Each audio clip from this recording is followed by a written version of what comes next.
So the last bit in this book is effectively a letter to them many years in the future. Yes. After you are presumed to be long gone. Yeah, it's a letter asking. It was the part that really got me. It was the part that got me. Good. Got to me too to write it. It was.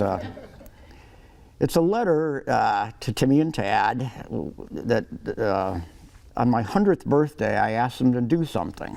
I'll be dead by then, and most likely. And if I'm not, do it on my 110th birthday. Right. But do it. Go play a round of golf together.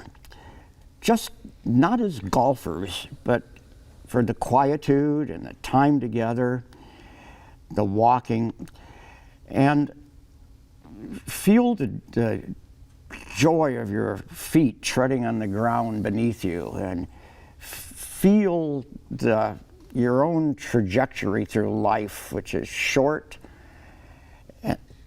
as life is, and often tenuous as life is. Golf balls go astray, and so do people.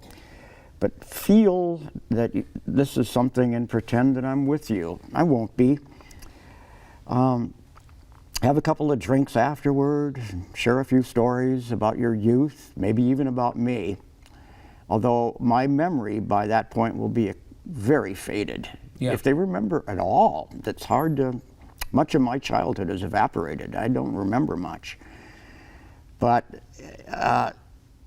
it's a way of trying to give my children a message, as I said way back in our talk. Yeah. I wish my dad had said something like that, where on the anniversary of his 100th birthday, I would be following his voice, saying, go play a round of golf or go to a baseball game, Right. in his memory.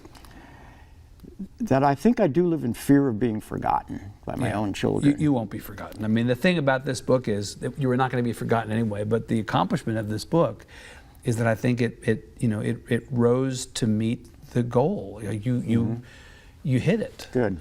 And the last words in the book are, I loved you, Yeah. Dad. That's how you sign this. It is. I was in Paris when I wrote that last line. Oh man, it just got And me. my wife read the conclusion and she said, you can't write I loved you, past tense. And I said, I think it's got to be that way. It's perfectly on message. And right. Meredith finally Great. agreed. Great.